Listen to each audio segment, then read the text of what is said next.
This is the danger with trying to monetize your hobbies too much. Because if you monetize a hobby, it eventually becomes work. And even if you enjoyed doing the thing initially, you lose some of that enjoyment when you have extrinsic motivation applied to it. Ali Abdaal. Ali Abdaal. Ali Abdaal, a former doctor Turned YouTuber. This is part 2 of the 2-part series I did with Ali Abdaal. Now, Ali is the #1 productivity expert in the world. He's got like 7 or 8 million followers on all different platforms around the world. He's the author of the brand new feel-good productivity book that's gonna hit bestseller. The stuff that we say to ourselves has an enormous impact on the way that we perform in everything. It's unfortunate that most of the shit that we say to ourselves is kind of negative a lot of the time. If you are confident with the thing that you are trying to do, then you'll naturally just be more productive and perform better at doing the thing. You'll also be less stressed because you have this dose of confidence going for you. So how do you then build your confidence? One way of building your confidence is to... Let's get back into this episode with Mr. Ali Abdaal. Okay, Ali, welcome back for part 2. Yeah, let's do it. So the last episode, guys, if you haven't watched part 1, go and dive into part 1, where we broke down the first 8 unconventional ways to be more productive in life and business. So in this episode, we're going to go through from 9 to 17. From your book, Feel Good Productivity. It's out now. Links in the description, everything. So go and get yourself a copy. All right, number 9, Ali. To be more productive, we must feel good. To feel good, we need more power. To have more power, we need more confidence.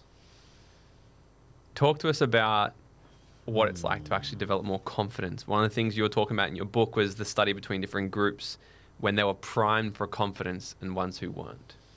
Yeah, so confidence is interesting. Confidence is one of the things that can profoundly change the way that we approach our work. And as we know, changing the way that we approach our work helps us be more productive at the work, but also helps us feel good about life, which is also a very useful aim.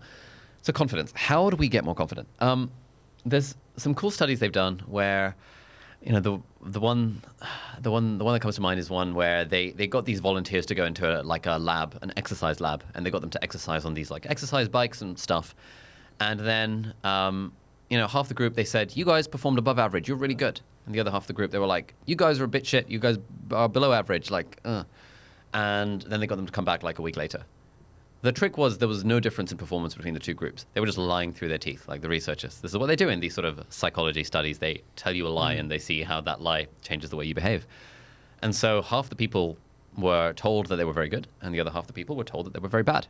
And they came in a week later to do the exercise kind of test again.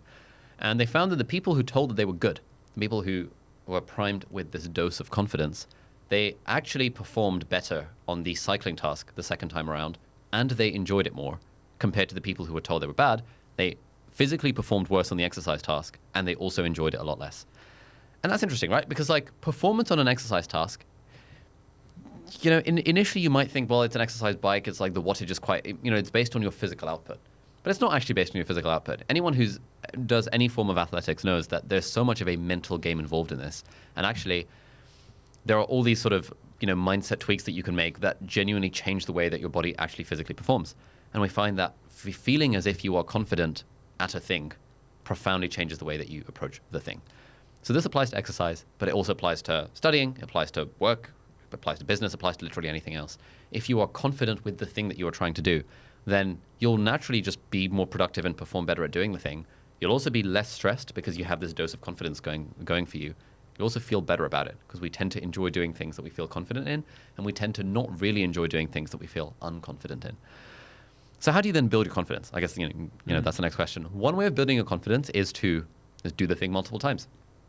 Practice breeds confidence. If you do a thing repeatedly, you become better at doing the thing, and the competence that you gain breeds confidence. So that's one way of doing it. Another way of increasing your confidence is something called vicarious mastery experiences by this guy called Albert Bandura, who's a psychologist from back in the day. But basically what that means is that if you can observe other people doing the thing well, that makes you confident that you can also do the thing yourself. So if, for example, in my case, when I started a YouTube channel, I knew no other YouTubers, but I watched YouTube videos of other YouTubers and listened to podcasts about people growing on YouTube. And I was like, all of a sudden, I feel much more confident about making videos. When I was building my online business, I would listen to the Indie Hackers podcast and the Y Combinator podcast and YC Startup School on YouTube and stuff. And this would give me confidence that, even though I don't know any entrepreneurs in real life, That's okay, because I can see all these people in the content that I'm consuming that are succeeding at doing the thing. I would love, in particular, the Indie Hackers podcast, which talks about kind of solopreneurs in their bedrooms and like how they're making 100K a month, 200K a month, 400K a month, and like from the craziest business idea, and how there's like one dude who's like 17 programmed this thing that he just saw was really cool, and now he's just making millions. I was like, whoa, that's incredible. Because most of us are not surrounded by the sorts of people that are really succeeding at the level of doing the thing that we want to do. If you're lucky enough to be surrounded by those people, then amazing. You've got a leg up in life. But if you're not, you can change your content diet. You can actively seek out podcasts and YouTube videos and audiobooks and books from people who have succeeded at the thing to make you increase your own confidence at doing the thing. And then the final way to increase your own confidence is, this one's kind of weird, but this is to just act as if you were already confident. And I used to use this a lot when I was working I used to perform as a close-up magician in parties and balls at university. I heard. And that's really freaking scary. It's really scary going to a ball where people are paid like 400 quid for a ticket, and everyone's in their sort of fancy tuxedos and like ball gowns and stuff, and they're all there with their friends and having a good time and drinking and stuff. It's really freaking scary being the guy to go up to a group of people with like springing a deck of cards and being like, hey guys, I'm the magician. Do you want to see a magic trick? You're interrupting their conversation. You're like, oh, this is the worst thing ever. Like, how did I end up doing this? Why am I here? What am I doing? And there was some really good advice that I got from another magician around, if you're struggling with confidence, then instead of thinking of yourself as yourself, just imagine yourself playing the part of someone who is confident. Just like pretend. Just act as if you are an actor who is really confident, or act as if you're a magician who's really confident in that situation. And in a way, you can almost flip this confidence switch in your own mind. And the mind is a powerful thing. If you tell yourself, I am playing the part of someone who is confident, versus, I'm really struggling with my own confidence, the mind will then create the behaviors in you that are the actor who is someone who is the mind will create these behaviors in you of an actor who is trying to be, or an actor who is confident. And in reality, no one can tell the difference.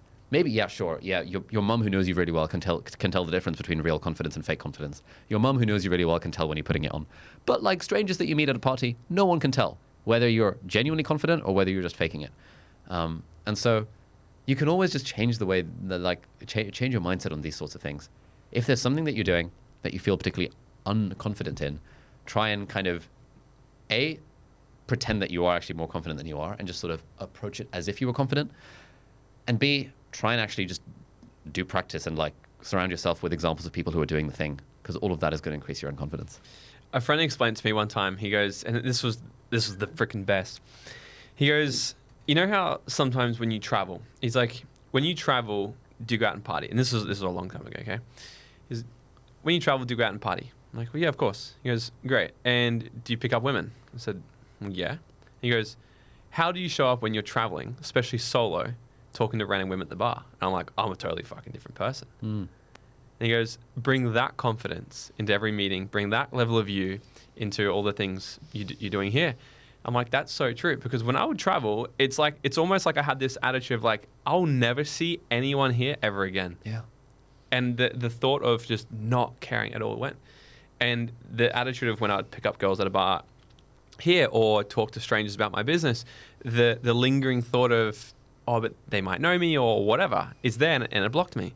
So when I made that switch to just being like, I don't give a fuck, the chances of me probably ever seeing this person ever again is slim. And even if I do, I still don't care. My life freaking changed. Mate, it speaks to what we were speaking to in part one of this, around this idea of just like not giving a fuck. This is why. So when Mark Manson wrote his now famous blog post called The Subtle Art of Not Giving a Fuck back in like 2015 or whenever it was, I resonated so much with that blog post because he put into words what I'd been kind of thinking for a while, and the experience that loads of people had, which is why that blog post went viral, which is that we can choose what are the things that we actually give a fuck about. And if you don't give a fuck about how people are perceiving you, you become more confident.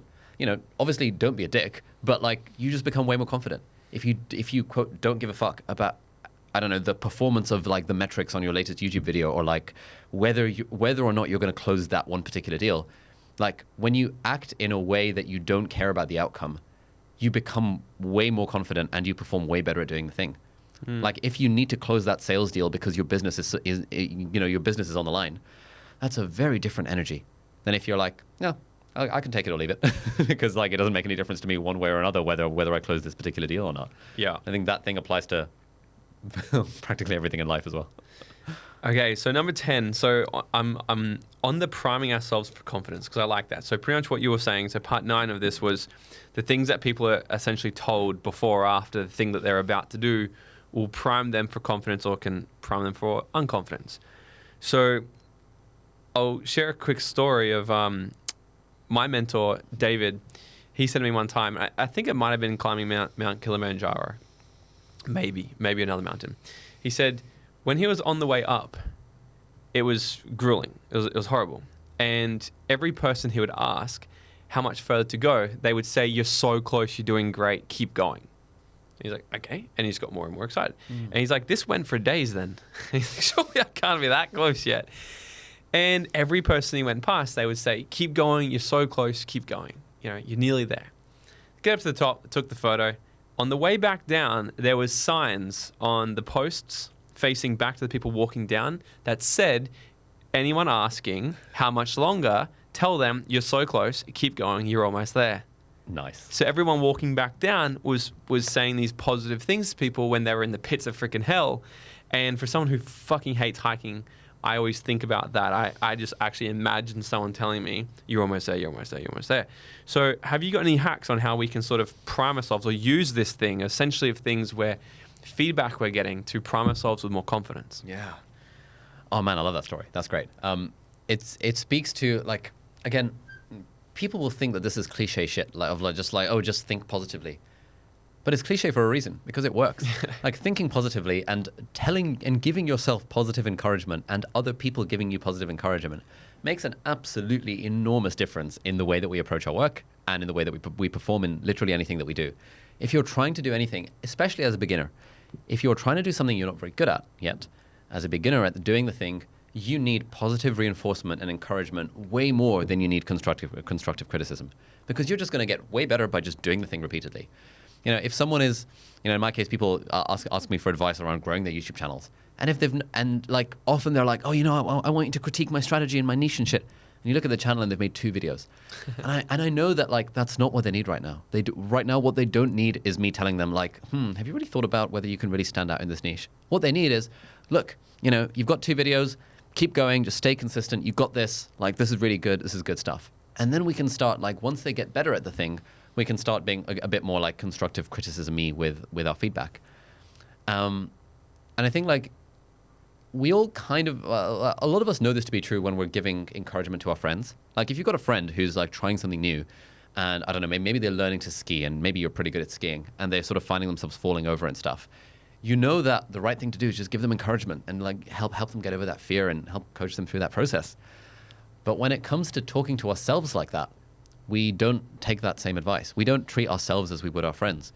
If we're a beginner or something, especially if you've had success in any other area of your life, and now you're a beginner at, I don't know, learning the guitar or starting a business or something new that you haven't done before, it's so easy to just beat yourself up about not being perfect from day one, because you've already had success in this other area of your life, And you know, there's a really cool study where, again, it was this exercise bike situation. They got, like, 2 groups of people to sort of cycle on exercise bikes until, you know, their time to exhaustion. So they figured out, like, you know, how much power were they outputting on this exercise bike.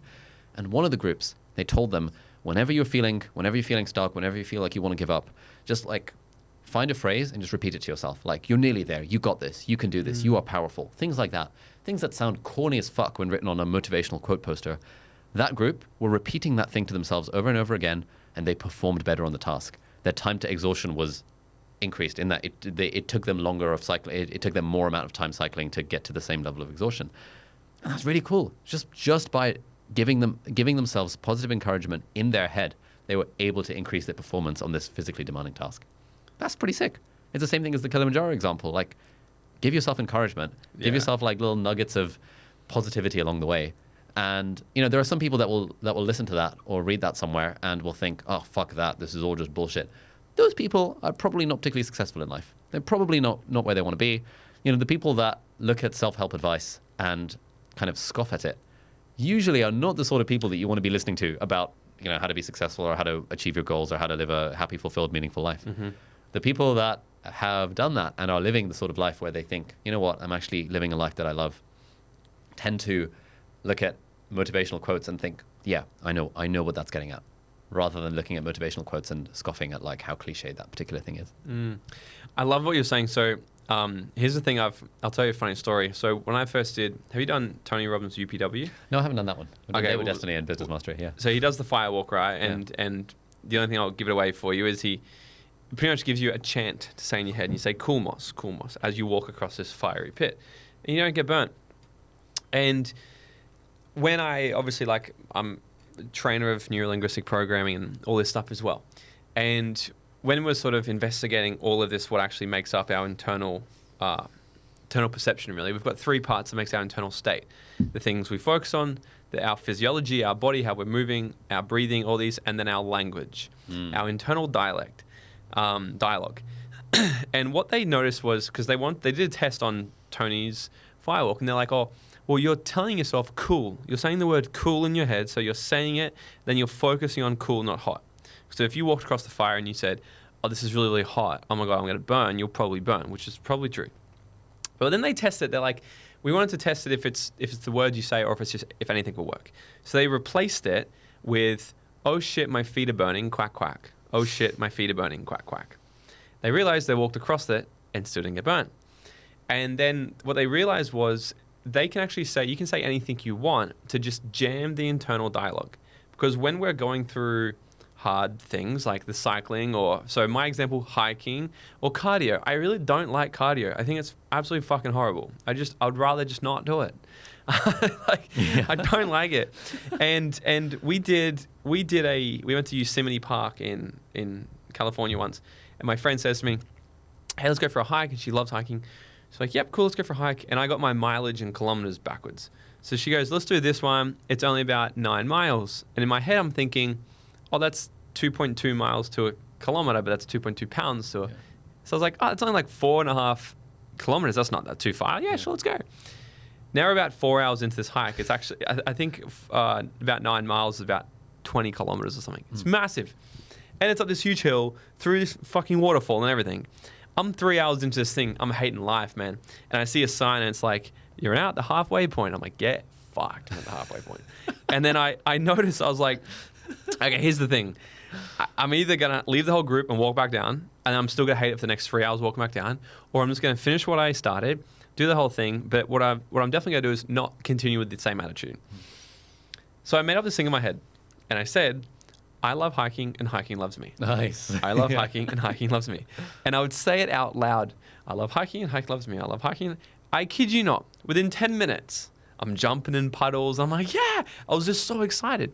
We get to the top of it, had an amazing time. I learned my lesson. I still don't do big hikes like that.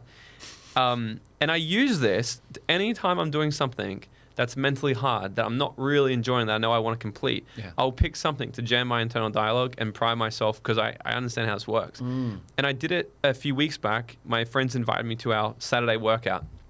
And it was like, I don't know if you've ever done CrossFit before, but it was like 3 CrossFit sessions in a 1 hour block. It was fucking horrendous. Yep.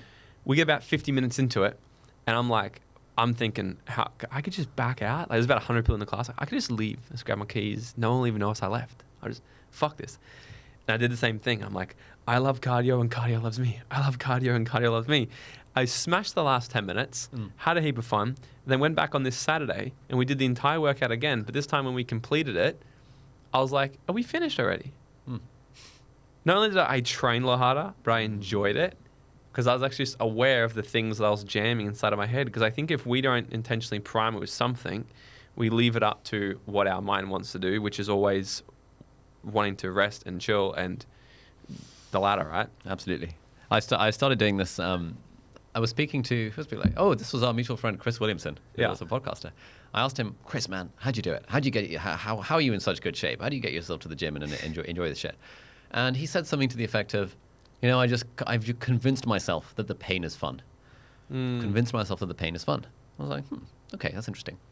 And so when I was in LA last week, there was a gym at the hotel, and there wasn't that much equipment, but there was some dumbbells and a bench. And I was like, cool. Legs, Bulgarian split squats. I freaking hate Bulgarian split hate them. Absolute fucking nightmare. I hate them. I do them, and I get to like 7 reps in, and now the final 3, I'm like, oh, God. But I remembered that thing that Chris told me, and I was like, I was saying to myself, I love this. This is fun. I love this. This is fun. I love this. This is fun. As I was like gritting my teeth through the pain of this fucking Bulgarian split squats. I love this. This is fun. I love this. This is fun. And I managed to complete my workout, which I'd never do before. I've never done before with Bulgarian split squats, where I've always just abandoned at like 7. I was like, oh, 7 reps. I mean, that's 5 to 8 reps is reasonable anyway. Like, who needs to get to 10 anyway? It's totally fine. Like, you know, my form is going to suffer as well. Like, I don't need to push myself. But I love this. This is fun. I love this. This is fun. Weirdly made such a difference. It's like, you know, the stuff that we say to ourselves has an enormous impact on the way that we perform in everything. It's unfortunate that most of the shit that we say to ourselves is kind of negative a lot of the time. And, you know, by just training that, we can actually make it very positive rather than negative, which is a weird kind of hack, because now everything in life is better because your mind controls your experience. Yes. I love it. Okay. Number 11, plot twist. This one's actually my one. So, on confidence, okay? So I wrote here, so we don't necessarily need confidence, because sometimes people ask us, how do I develop more confidence? And especially everything I do is about helping people create their dream life. Yeah. And so I'll read what I wrote. I'm not sure if I brain dumped this. I'm not sure if it's going to make sense. So I wrote, we don't necessarily need more confidence in ourselves. What we need is confidence that what it is we're actually seeking can be done. And I think you talked about this before, actually. You already got to it. We need confidence that the thing that we're actually seeking can be done. And then we must take the first step of courage. And then what we do is build a wardrobe of evidence along the way. The continual steps of courage is the thing that builds confidence. And I learned this a long time ago when I got into public speaking. Someone said to me, I asked them, I said, how are you so confident to speak on stage? And she's like, I'm not. I shit myself every time I go out. I said, then how do you do it? And she says, all I do is I take one step of courage, and then the confidence will follow. And I was like, so I started to use that every single time where there's something I'm not confident at yet. And here's the thing. If we waited until we were confident to actually do the thing we want to do, we would never do any of the things we want to do. Because no one's ever born with confidence. Confidence is a feeling, but I'm more convinced that confidence is actually just a collective of evidence to show you that you're competent. I think it's more competence that people are chasing. Confidence, yes, you can feel confident now, but it's competence people are chasing, because if they feel confident in doing something, they'll feel more motivated to actually do the thing. But then it also happens on the flip side. The thing that destroys confidence in people is not doing the thing they said they were going to do. So if they're like, I'm going to write a book, and then it's always the thing they said they were going to do. Or, hey, I'm going to start going to the gym this year. This year is my year. I'm going to lose 10 kilos. I'm going to go to the gym. Then they start doing it for 5 days, and then they have an excuse. Oh, but I can't this. And then they stop. What now happens is, in our psyche, our brain starts to collect all that evidence still. And now it's like, okay, well, yes, there's 5 days you went to the gym, but there's also these days where you were being lazy and you made excuses and all this shit. So the next time we actually go, hey, I'm going to set this goal now, our unconscious mind's like, I'm only going to deploy a little bit of potential, because you don't even fucking do the thing you said you were going to do. And I have a lot of evidence to show you don't do that.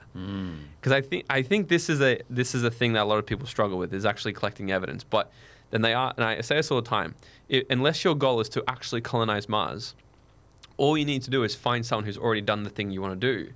And like you said before, we can actually get confidence from that.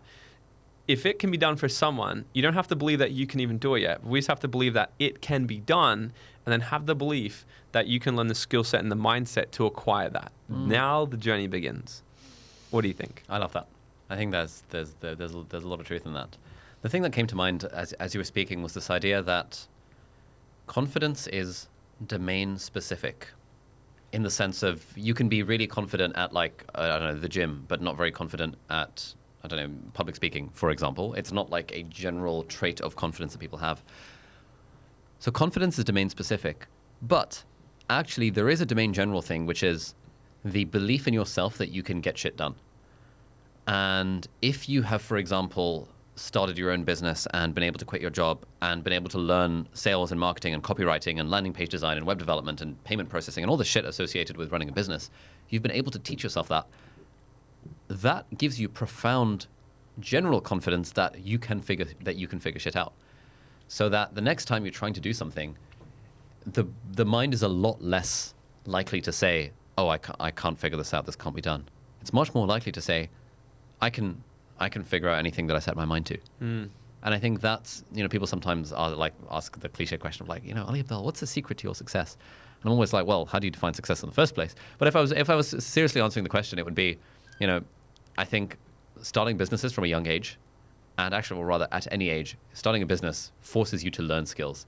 And when you give yourself evidence that you can learn skills, you give yourself evidence that you can basically do anything you set your mind to. And so, when I started writing the book, people were like, oh, but you've never written a book before. I was like, yeah, so I'm sure I can figure it out. Similarly with my YouTube channel, people were like, oh, but like, you've not had any formal training in videography. Like, I was like, so? I mean, YouTube exists. I can figure it out. Like, it's not that hard. And I really find this to be a trait in most, quote, successful entrepreneurs that I know, is that they have this attitude of, I can figure it out. Everything is figure outable, as Marie Forleo titled her book. It's just so good. And the people who really struggle don't seem to have this innate belief that everything is figure outable. They hold themselves back by thinking, I don't have enough knowledge yet, don't have enough experience, like I need to get this certification before I do this thing. Like all of these stories we tell ourselves that hold ourselves back. But like literally everything is figure outable. And you just figure out where you want to go and then figure out the path to get there. And if you don't know the path to get there, find someone who has been there and who can tell you the path.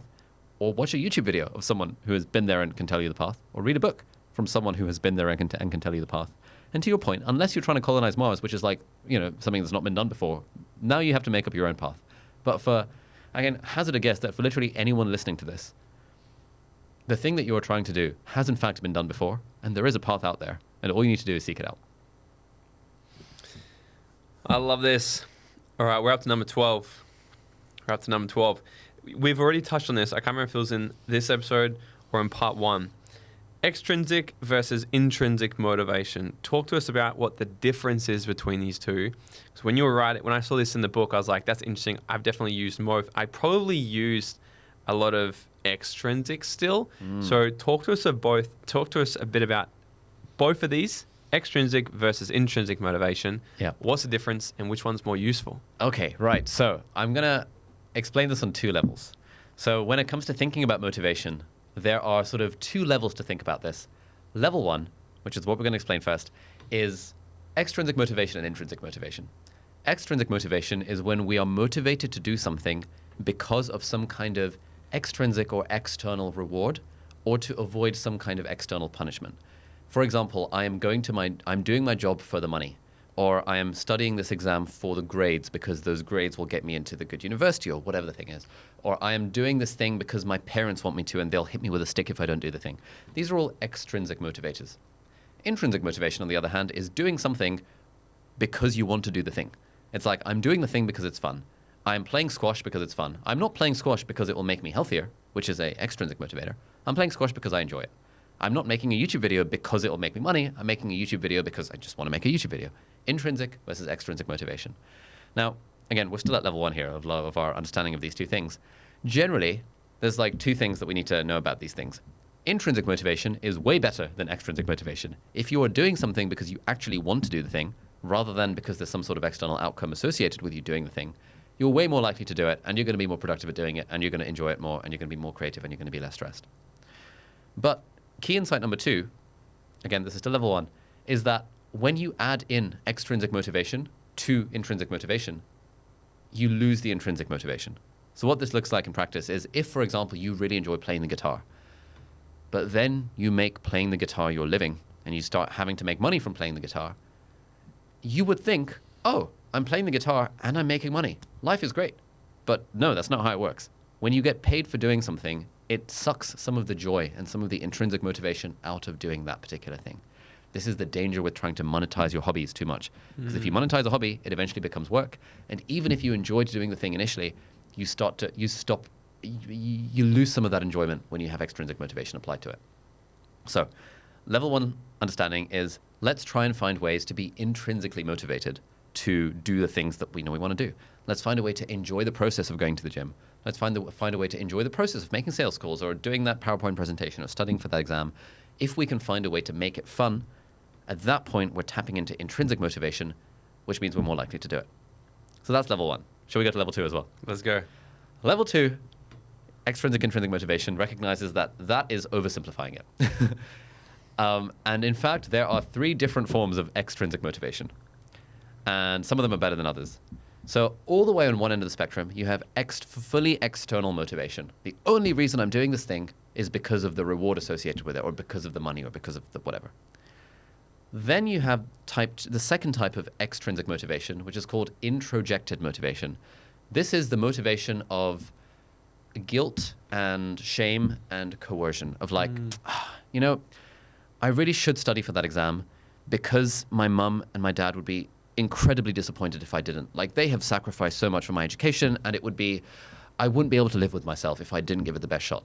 So it's like the stick. The stick. And the first one was the carrot. Reward. So the first one could also be the stick in terms of my mum and dad will hit me. The second one is more like I'm shaming myself and guilting myself into doing the thing.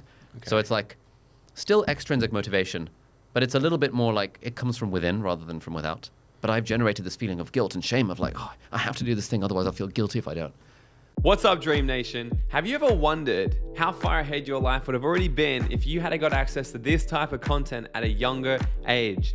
Look, this is why I need your help. I'm trying to build the #1 personal development platform out there to teach you guys the tips, tricks, and attitude of what it takes to live your dream life, and to bring the type of education that we all wish we had in school. This show only grows by word of mouth and new subscribers, so it would mean the world to me if you could smash that subscribe button right now, leave us a 5-star written review, or drop a comment below and share this episode with a friend. I would be forever grateful. All right, now let's get back into this episode. And then you have the third form of extrinsic motivation, which is identified motivation. This is, hey, I'm going to study for this exam. I don't enjoy it, so it's not intrinsic motivation. But, you know, actually, it's really meaningful to me to be able to become a doctor. And I know that studying for this exam is going to help me fulfill my dream of going to med school and becoming a doctor. That's a dream I've decided for myself. My parents haven't told me about this. I've decided for myself what I want to do is be a doctor, and therefore I'm going to study for this exam. These 3 different types of extrinsic motivation are very different. On the one hand, you're motivated entirely by a reward or by avoidance of a punishment. Number 2, you're motivated by an internal sense of guilt. And number 3, you're motivated by a going towards a value that you really care about, which means if you really care about being a doctor, if you really care about being financially independent, whatever the thing might be, you are willing to do the hard things, even though they're not fun. And obviously, in an ideal world, everything we do would be intrinsically motivated. Of course, everything would be fun. Of course, I would go to the gym because it's fun, and I would never need to use discipline or willpower to get myself to the gym. I would never be tempted to skip a workout because I just enjoy it so much. In the real world, intrinsic motivation does not last. It is always fleeting, even for things that are fun. I used to enjoy making YouTube videos all the time. Now I don't enjoy them all the time. Like, the intrinsic motivation has gone from it. Eventually, everything stops being fun. And so if you want to continue with something, you have to find a durable form of extrinsic motivation to keep you going. And the best form of extrinsic motivation is identified motivation. Even though this thing does not feel good, even though this thing is not fun, I personally value the thing it's getting me, and therefore I'm going to do it. Even though going for a run right now when it's cold and raining is not fun, I value health and vitality. So like the outcome? You're valuing the outcome of what you're going to get from doing the thing. Absolutely. But I personally value it. I'm not guilting myself into doing it. I'm not like I'm going to be a fucking slob if I don't do the thing. That would be introjected motivation. I'm not thinking, oh shit, if I can do this, my dad will pay me 20 quid for going for a run, which would be external motivation. I'm thinking, you know what? I really value my own health. And therefore I'm going to go on the run, even though I don't feel like it. And the goal is to get everything that we're doing to be either intrinsic or identified in motivation. Either it's really fun, so we do it anyway, or we really personally, intrinsically value the outcome it's going to get us, and therefore we do it anyway. Yeah, it's almost like you'd almost need to go through all those levels to kind of get to that outcome. Because like, let's say I don't think, and correct me if I'm wrong, I've never woken up. You know, times if I've had time off gym, when you're training, you want to keep going, right? Like now I'm in a good flow right now. I've got a good new gym. The gym I train at really hits my dopamine levels because you get there and they have a board of like your to-do list. Nice. I'm like, fuck yeah. And it just helps me like crush it. Yes. Yeah. Right. So that helps me.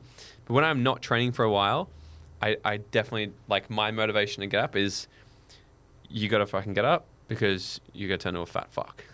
Okay. Introjection motivation. Yeah. Yeah. So sometimes when I'm like, I don't want to do this, but I'm like, yeah, no, but if you don't do it, you're going to get fat and lazy. You're going to feel like shit. So go and do it. And then I just also understand, I know that there's about a week or so of getting back into consistent training before I start to actually go, no, I want to go because I feel amazing when I do it. Yeah. So it's almost like I need to use that stick because it's like that pain or pleasure, right? Yeah. And they're going to get it going, right? Yeah. Yeah, I think when it comes to gym, my approach is I sort of go it the other way around in that I try and go intrinsic first. I think, let me do whatever the fuck I can to make going to the gym really fun. So I will find like an amazing audiobook that I've either already listened to that I know is amazing or like that I really want to listen to. And I'll tell myself I'm only allowed to listen to that audiobook when I'm at the gym. I will stretch out my workout so it doesn't feel that taxing. I'll be like, you know what? I'm going to give myself an hour. I'm going to give myself 2 hours, and it's a fancy gym I go to, so I'm going to treat myself to a latte afterwards and drink more calories than I actually burned off at the gym. And that gym happens to have a sauna in it. This was back in the day when I had a gym with a sauna in it. I'm going to treat myself to a little sauna session afterwards as well. Do you know what? Actually, the next time I'm going to get myself a massage. It's like stacking up all these different carrots. Yeah. So that I'm like, you know what? Yeah, let's go to the gym. Let's make it fun. That kind of thing. And then eventually all those disappear. And then I'm like, cool, I'm going to the gym because I value the health outcome. Yeah. Yeah. So I guess it's both different ways to get to the same thing, which is most people do not go to the gym because they just fucking love it every time. You have to, most of us have to push ourselves a little bit to get there. It's just whichever type of motivation we use to get there. And obviously the place we want to get to is I really value my health, therefore I'm going to do it. Is that what's motivating you now with YouTube? What's motivating me now for YouTube is identified motivation, where the outcome that I really care about is service. It's like, I'm not making this video because it's fun. I have other things I could do for fun. I'm making this video because I genuinely think that the stuff that I can say in this video has the potential to change someone's life. And that's really cool. That's the sort of person I want to be is a really good teacher in the field of personal development who helps people build a life they love. Man, that's a cool, that's an outcome I really care about. Therefore, I'm going to set up the cameras even though I really don't feel like it and start filming the video. Because most of all, like when it comes to procrastination, it's usually a problem with getting started. Once we get started, it's usually easy enough to keep going. Like once you're at the gym and you've like put in the first rep, you might as well just continue at that point. Like it's not that hard. It's getting yourself to the gym to put in the first rep. That's by far the hardest part. Similarly, when it comes to filming a YouTube video, doing a podcast, it's actually getting the setup and hitting record. That's the hard part. Once you've hit record and you've said, hey friends, welcome back to the channel or whatever the thing is, and now the rest of it kind of flows. It's so funny hearing you say that in person. Hey friends, welcome back. Say that again. Hey friends, welcome back to the channel. That's why, honestly, this is why it's so anchored. This is why I still start with that phrase. Yeah. Technically, a good YouTuber should not start their videos with, hey friends, welcome back to the channel. Technically, someone's clicked on the fucking title and thumbnail and you should hit them with some high dopamine, hooky introduction that like tells them the value they're going to get from, in this video, you're going to learn A, B, C, D. But what I found for myself is when I put so much pressure on the opening 10 seconds of the video to deliver value and to get retention, it increases the friction. It makes it even harder to do. I set up the cameras and I hit record, and then I have this, oh fuck, like how do I open this video? God, okay, I can't just say, hey friends, I need to. In this podcast, I'm interviewing Ali Abdaal, the blah blah blah blah. Fuck, no, that's not going to work. Okay, in this video, we're going to talk about Lewis Housebook, the great. Oh, no, that's not going to work. Fuck. And then I'm like, fuck it. Hey friends, welcome back to the channel. If you're new here, my name is Ali. I'm a doctor turned entrepreneur, and I'm the author of this book, Feel Good Productivity. But to be honest, in this video, we're not talking about my book. We're talking about my friend Lewis Howes's new book, The Greatness Mindset. And to be honest, there's like 7 really great things I took away from this book. It's a pretty fucking enormous book, and there's so much stuff in there. But in this video, I want to talk you through the 7 things I learned from this book personally. Let's go. Like, so easy. Yeah, it is. Technically, it's not like retention-y, it's not hooky and stuff, but it's like I've done the thing to make it easier to do the thing I know I want to do, which is to make the video. Yeah. Even if that comes at the expense of losing some percentage of people because they were like, who the fuck is this guy? I love it. I love it. Okay, number 13. This one I loved so much. And when I was thinking of like, how does this make you more productive? And I was like, actually, when I do this, I have a really good day. Random acts of kindness. Oh, yeah. One of the coolest things that you can do to make your work feel more good is to find a way to do nice things for other people. Now, if you can find a way to connect the work that you're doing with some sort of service, that makes basically anything you do feel good. You can be doing the grimmest job in the world, but if you can genuinely connect it with doing a kindness to someone else, it will make it feel good. I might not enjoy filming my YouTube videos some of the time. I might not enjoy writing my book, but if I can really connect it to, the stuff I'm sharing here does have the potential to change someone's life for the better. It makes it feel way better.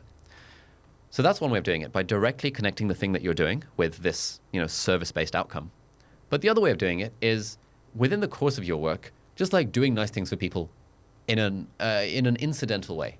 So I found this when I was working as a doctor. The day, there's something really nice about making a cup of tea for the nurses. I would go into the little nurse's office and I'd be like, they weren't little nurses, it was a little nurse's office. I'd go into the little nurse's office, I'd be like, hey guys, I'm going to make some tea. Would anyone like some? And they'd be like, oh, Ali, yes, I'd love some tea. And, over time I would learn what their tea preferences were of like, how long to steep the tea bag and how much milk and sugar to put in and stuff. And then I'll kind of wander over to the kitchen, make myself a cup of tea, make tea for like Julie and for Jane as well, and then bring it back and be like, here you go, Julie, here you go, Jane. Maybe I'll add a little like biscuit. There was one time during the pandemic where the hospital cafeteria was selling scones for like 20p. That's like basically nothing. And so I would just buy a pack of like 10 scones for like £2 and just like gift them to the nurses and like the ward staff. I would never ask them for money back. It's only £2, like who gives a fuck? And I was just like, the amount of joy it added to my life to be able to do that just random act of kindness of just like bringing a little tea and a biscuit for someone. It's just so nice. Even though, when I was working during the pandemic, it was pretty tough and it was pretty draining and like people were dying and like COVID was around, being able to just make a cup of tea for the nurses and give them a biscuit was added so much joy to my day and to my life and like really changed the way I approach my work. And I've tried to incorporate this idea of random acts of kindness into everything else that I do. If I'm finding myself feeling like, oh, I don't want to do this thing, I'll sometimes just get up and offer whoever's in the room a cup of tea. And I find that it'll make a difference. A, it's good procrastination. B, I get some caffeine in myself. But C, the fact that I've been able to make a cup of tea for someone else really like lights me up inside.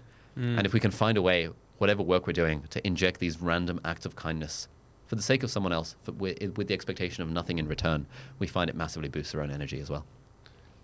I'm pretty sure, I'm not 100% certain of this, but I would like to see a study. I'm pretty sure when we give things, the feeling that we get, I think it does release oxytocin, which is our love chemical. Yeah. So it makes sense because when I saw that, I was like, that's so unconventional. But I agree that 100% would work. It makes you feel great. And then you just have a great day. Like if you buy strangers groceries or something, it's like, you just want to do more epic shit that day. Exactly. And it makes you more productive, but you kind of realize that like, it's not really the point. The point is you just have a great day, whether or not you're productive. Yeah. Yeah. Okay, number 14. Number 14 is how do we beat procrastination with the unblock method? Yeah. Okay. I mean, that's all like 20,000 words in the middle of the book. So let's try and condense it. Give us the summary. So the thing with procrastination is there's a few things that cause procrastination to happen. Procrastination, where you put a task off, or you're like, you want to do the thing, but you're just actually not doing the thing. There's uncertainty, there's fear, and there's inertia. So uncertainty, if we start with that one, uncertainty is when you don't really know what you're even trying to do. Uncertainty is, I've been wanting to go to the gym for a while, but I don't have a plan to follow. I don't know what I'm going to do when I get there. Uncertainty is like, I want to study for my chemistry exam, but like, I've just got study chemistry on my to-do list. I'm like, what the hell does that even mean? Does it mean reading the textbook? Does it mean doing practice questions? Does it mean doing some exercise? Who knows? Like, what does it mean? What does go to the gym mean? If I'm not a pro at going to the gym where I can just create a workout from scratch, there's all this extra brain work I have to do to figure out what I'm even doing in the first place.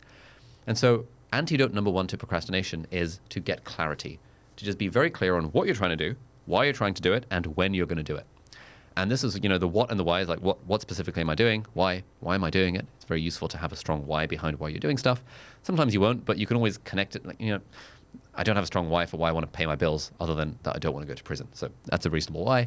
And then when am I going to do it? Sticking it in the calendar, making sure it's on the schedule means that when the time comes, you don't have the excuse of I don't have time because it's literally in your calendar.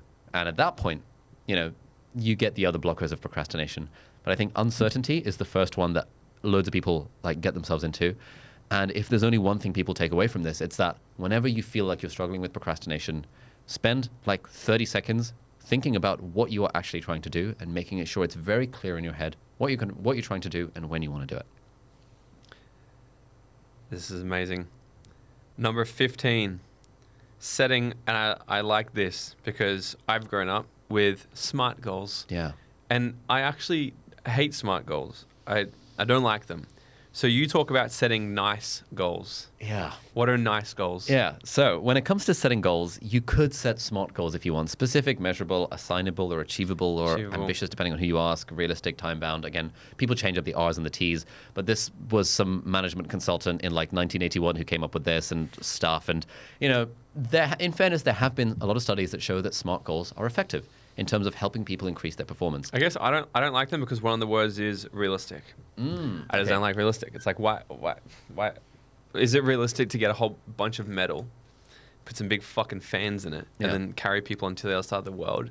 It's so unrealistic. Yeah. So if the Wright brothers had have set smart goals, they would have been like, well, that's not realistic. So for you, it's like you want something ambitious rather than realistic. Yeah, I just like the challenge. I just don't like the word realistic. But paradoxically, when we do set goals, there has to be some level of realism to it. Like if I was to set a goal, next year I'm going to make $1 billion.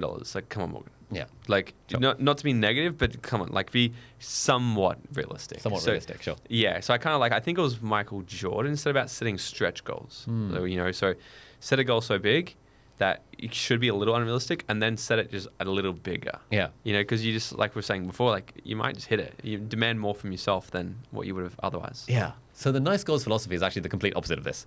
So what you're saying is that you don't like smart goals because they're not ambitious enough, and you want them to be more stretched so that they actually make something of you to achieve that particular goal. I don't not like them. Yeah. I think just because they've been done so many times, I'm like I throw rocks against it, right? That's fair enough.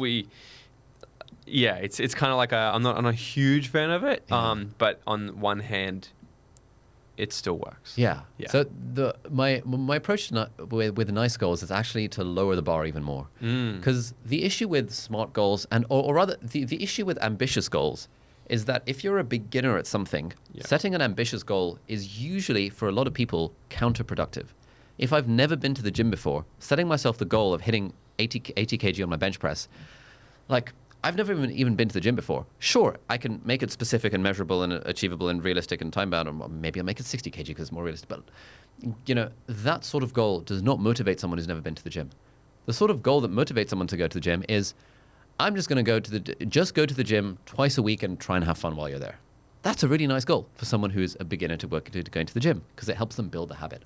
So NICE stands for NICE, near-term, input-based, controllable, and energizing. So say it again. Near term, i.e., what can you do in the next week, rather than I'm going to hit 80 kg on the bench press at the end of 2024. So near term, input based. So it's based on an input rather than an output or an outcome.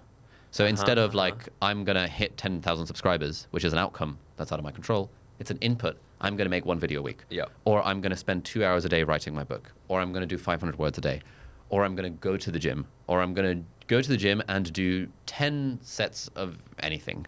It's some sort of input that I have full control over, and to see controllable. It's under my control. It doesn't require anyone else, because, again, when you're a beginner, to set goals for things that are outside of your control, again, just makes it even harder to just do the thing. And then E for energizing. And let me find a way to actually enjoy the process. Energizing or enjoyable. So I love that, and I'm 100% going to use that, and I'll tell everyone that Ali Abdaal told me this. Nice. Because every single year, I'll make a new video. I'll probably put one out this New Year's Eve as well.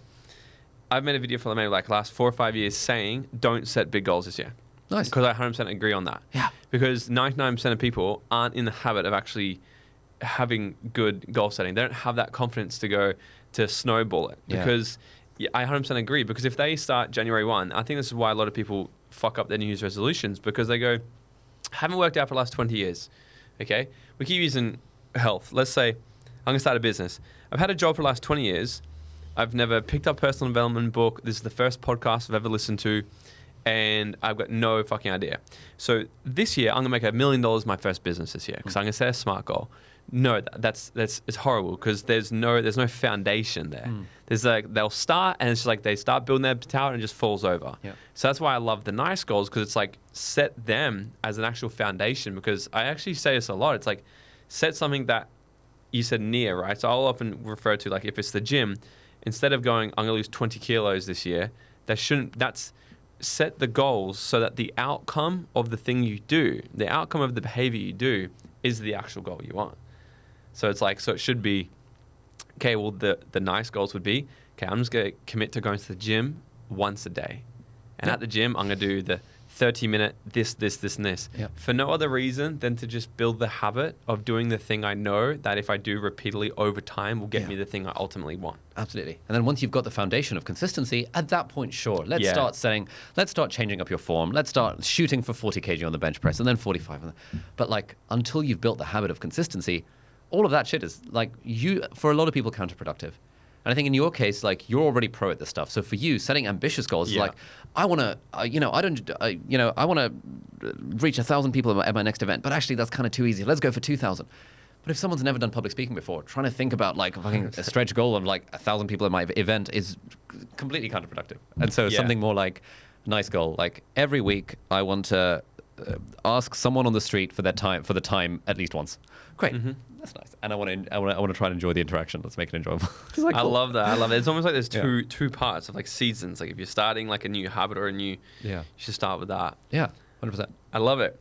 Okay. I don't know, even now, with my YouTube channel, for example, at the start of my journey 7 years ago, I set no goals other than the goal of I'm just going to make one video a week. Yeah. After 7 years of doing this, I've come full circle where I've got a whole team. I've got a freaking multi-million-dollar business around this. My goal for YouTube is now it's not even that. I just want to make videos when I feel like it, and I hope that'll end up being one video a week. I have no goals for subscriber count. I have no goals for revenue. I'm just like, my goal is to enjoy the process. So, like, again, this is not everyone's approach to YouTube. One of my friends, Mr. Who's the Boss, he's got like 17 million subscribers. He's very goal-oriented. He sets smart goals for his channel. That's why he's got 17 million subscribers, and I don't. But,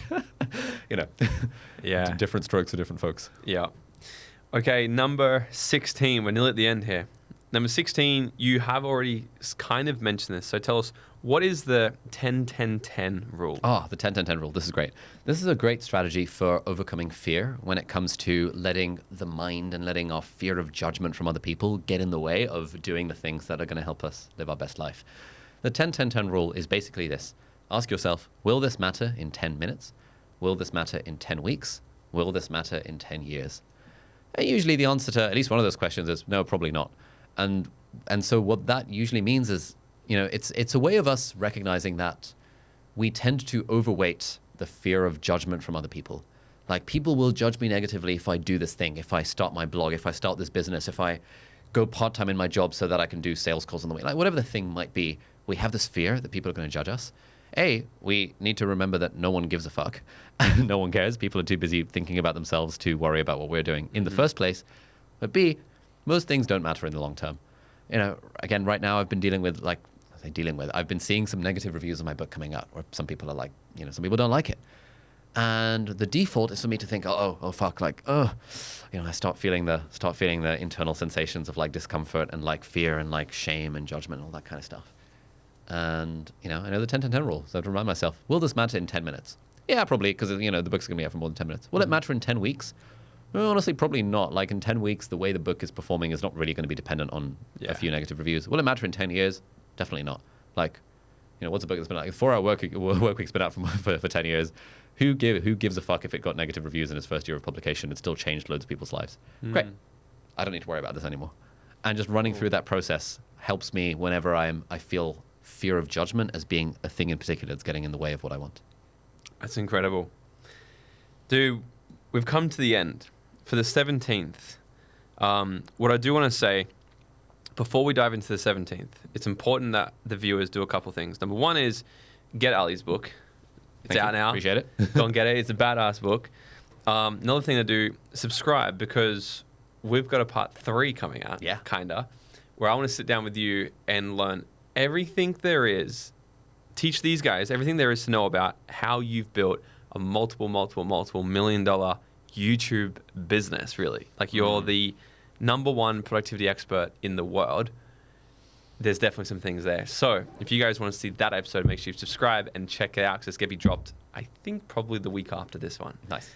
It's going to be epic. So the 17th one, I've actually got nothing. What is your favorite, most unconventional way to be more productive from your book? Oh, my favorite thing is a Post-it note that I have on my computer monitor that says a few simple words. It says, what would this look like if it were fun? What would this look like if it were fun? The Mary Poppins thing? Mary Poppins reference. Yeah, find the fun. fun. In every job that is to be done, there is an element of fun. Find the fun and snap. The job's a game. And this is what she says before the famous song, "A spoonful of sugar makes the medicine go down." And the backstory of that song, for people who've not seen the film, is like Mary Poppins is a nanny, and she's like babysitting these like 2 kids, and the kids have to do these chores, and they don't feel like doing the chores because they're like, the chores are not fun. This is the pattern of literally all of our lives when we have to do shit that we don't want to do. We're like, oh, the thing's not fun, therefore I don't want to do the thing. So what Mary Poppins says is that in every job that there is to be done, there is an element of fun. And you can choose to find the fun, and snap, the job becomes a game. And so she talks about like how larks and honeybees will sing while they like, sing their merry tune while they like, make their little nest, or like the rats will like, I don't know, do a little dance while they're like tidying up the shower drain, or whatever the thing might be. And the message there is that in everything you do, you can always find the fun in it. So I have a post-it note on my desk at all times that says, what would this look like if it were fun? And whenever I'm struggling with something, I see the post-it note and I'm like, what would this look like if it were fun? Oh yeah, I can think of some ways that this thing might be more fun. Whatever the thing is, might be doing my friggin' tax return, might be doing some admin, might be filling out some forms for my mum because she hates filling out her own forms, might be replying to a bunch of messages that I haven't gotten around. Whatever the thing might be, what would this look like if it were fun? And there's loads of things you can do, but I don't really want to give specific advice here. It's like anyone can, if you had a gun to your head and someone was like, you've got to find 10 ways to make this task that you're doing more fun, you'd be able to find 10 ways to make whatever you're doing more fun. However shit the job is, however much you hate your job, you can always find a few ways to make it more fun. And so that's my favorite productivity hack. Find a way to make it fun. I love it. Dude, this 2-part series has been insane. I know there's so much gold in this. And also, I got through about 2/3 of your book. Ah, nice. Right? The burnout section is what you've got left to come. Yeah. There's so much more. So, like, I kind of almost left a cliffhanger even for the listeners here. So, these are definitely a lot of things from your book, but there's so much even more in there. So, bro, firstly, appreciate you for coming on here. Thank you so much for having me on. This has been fun. Where can everybody find you, check out everything you do, and get your book? Yeah, so I'm sure there'll be links in the video description or the show notes, whether you're watching or listening to this. You can check me out on my YouTube channel, Ali Abdaal, and my book is at feelgoodproductivity.com, or you can find it in, hopefully, any bookstore. Feel Good Productivity. Love it, man. Beautiful. So I did say on part 1 that I had a question. So the final question I ask all my guests is, if you were to go back to your 18-year-old self and give him 30 seconds of advice, what would it be? Oh, easy. 18-year-old self, you are going to be very, very successful. You got this. You don't need to worry about like grinding and all that shit. Like we got this. We're going to be good. Just focus on enjoying the process, because you don't want to get 10, 15, 20 years down the line and think, damn, I wish I had that time again, because I would choose to enjoy myself a little bit more. Your outcome is going to be your outcome regardless, but you can simply choose to have more fun with it as it's happening. Take everything a little bit less seriously than you currently do. Remember that almost nothing is the end of the world. Remember, broadly, no one gives a fuck about what you're doing, so you don't need to worry too much about it, and just focus on enjoying the process.